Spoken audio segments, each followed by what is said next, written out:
You know the ancient Egyptians as the builders of magnificent pyramids and temples, and as the rulers of a vast empire. But do you know much about their royal family?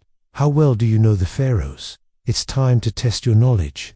Welcome to Legends of the Pharaohs. In episode 5, we will look at the story of one of the most famous women in ancient Egyptian history, the beautiful queen consort, the great royal wife, hereditary princess, great of praises, Nefertiti. Now, you may have heard of her before, but let me ask you something.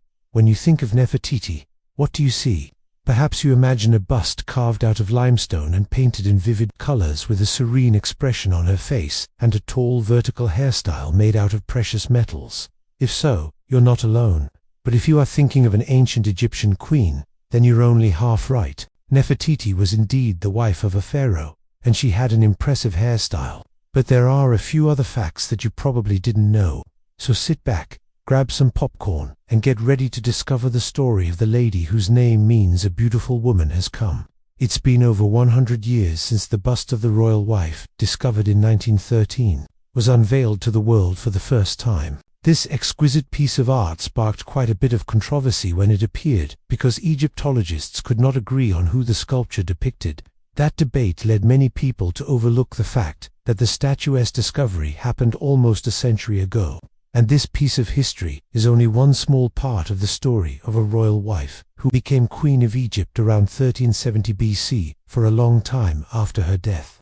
The memory of Nefertiti was almost completely erased. It wasn't until the mid-20th century that she was put back into the history books. But even then, most of what we know about her still remains unknown.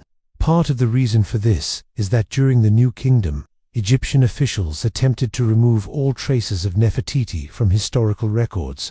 In 1254 BC, Akhenaten's successor, Smenkhare, wanted to undo many of his predecessor's policies, including the religious reforms that had been championed by Nefertiti. In order to distance himself from Akhenaten, Smenkhare declared that Akhenaten's daughter, Smenkhare, was actually his biological son. Some sources even claim he tried to alter official documents to prove this theory.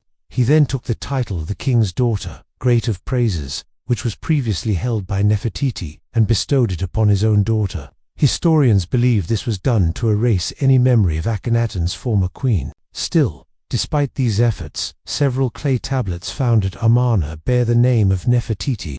One tablet even refers to the royal couple as a bull and a flower, demonstrating how deeply embedded they were in Egyptian society at the time.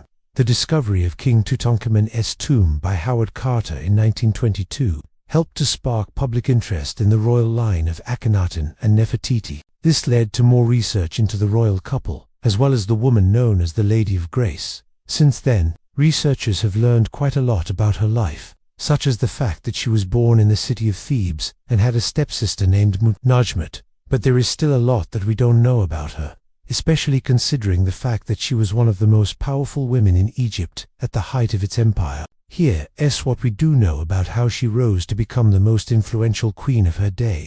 When Akhenaten came to power, Egypt was ruled by the Theban kings, who had reigned since the 16th century BC.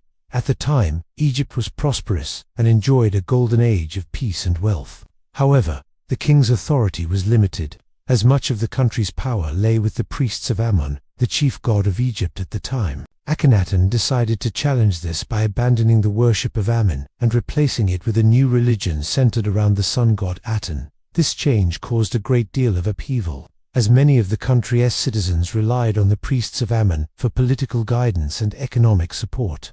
Not everyone accepted the new religion, and some rebelled against Akhenaten, believing he had abandoned Ammon in favor of Aten, so that he could gain more power for himself. It was during this period of religious uncertainty that Akhenaten met the young princess from Teba. There is little documentation about the early life of the woman, who would become queen consort, but some historians believe she served as a member of the royal court and may have acted as a diplomatic envoy between Akhenaten and the princes of Tebe. Others theorized that the two fell in love when they met, but this is largely speculation. We do know that Nefertiti played a vital role in the religious reforms that swept across Egypt during Akhenaten's reign. The new capital of Amarna was built to serve as a religious center where Aten was worshipped, and we know that the royal couple had 6 daughters together. two of whom also bore the name Tutankhaten, meaning living image of Aten.